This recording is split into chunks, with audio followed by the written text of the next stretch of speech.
क्या ये जंग वाली दहाई है? एक खत्म नहीं होती कि दूसरी शुरू हो जाती है। तबाही, बर्बादी और तस्वीरों से पूरी दुनिया कांप रही है। इजराइल, ईरान, अमेरिका के बीच 28 फरवरी से जंग जारी है।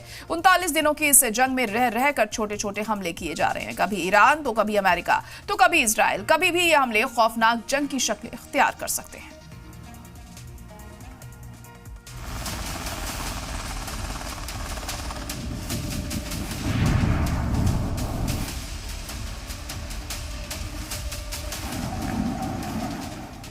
जंगबंदी के दस्तावेज सुपुर्द खाक हो चुके हैं। खाड़ी की हवाओं में एक बार फिर बारूद की बू फैल गई है।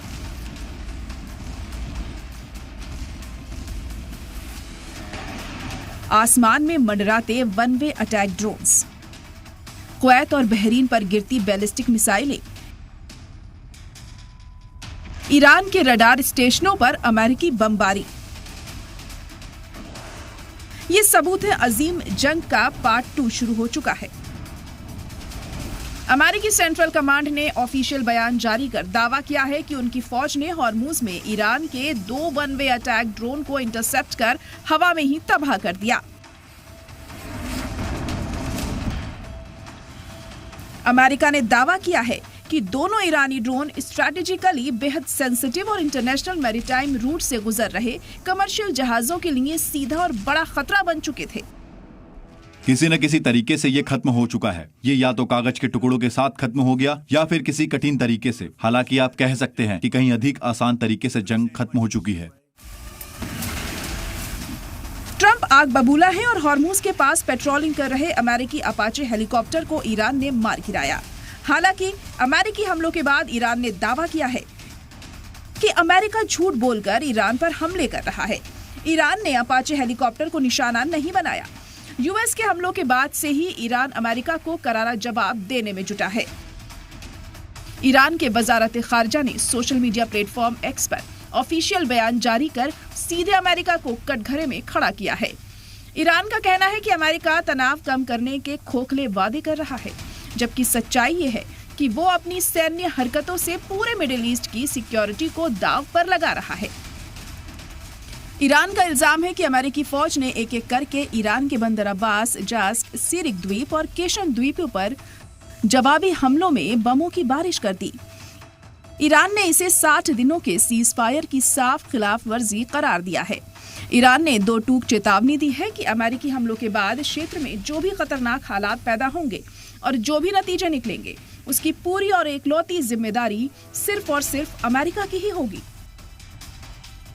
यदि युद्ध जारी रहता है और नौसैनिक नाकाबंदी नहीं हटाई जाती है तो ईरान युद्ध को हिंद महासागर, बाब अल मंडाब जलडमरू मध्य, लाल सागर और भूमध्य सागर तक खींच लाएगा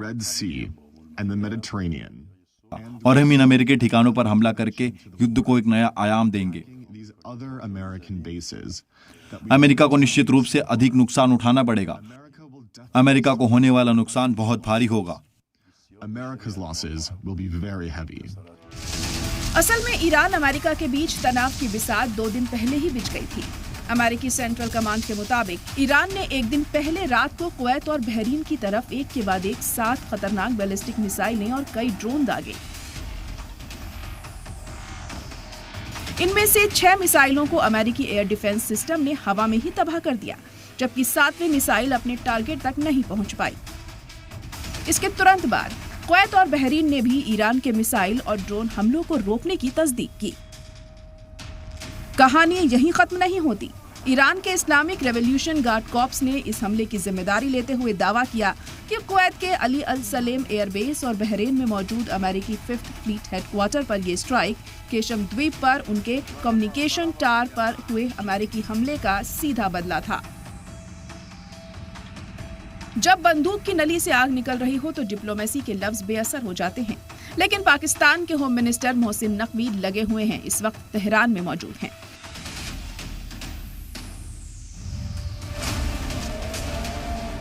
अमेरिका और ईरान के बीच 28 फरवरी से शुरू हुआ ये खूनी सिलसिला अब उस मुहाने पर आ गया है जहां से वापसी का कोई रास्ता नहीं दिख रहा है।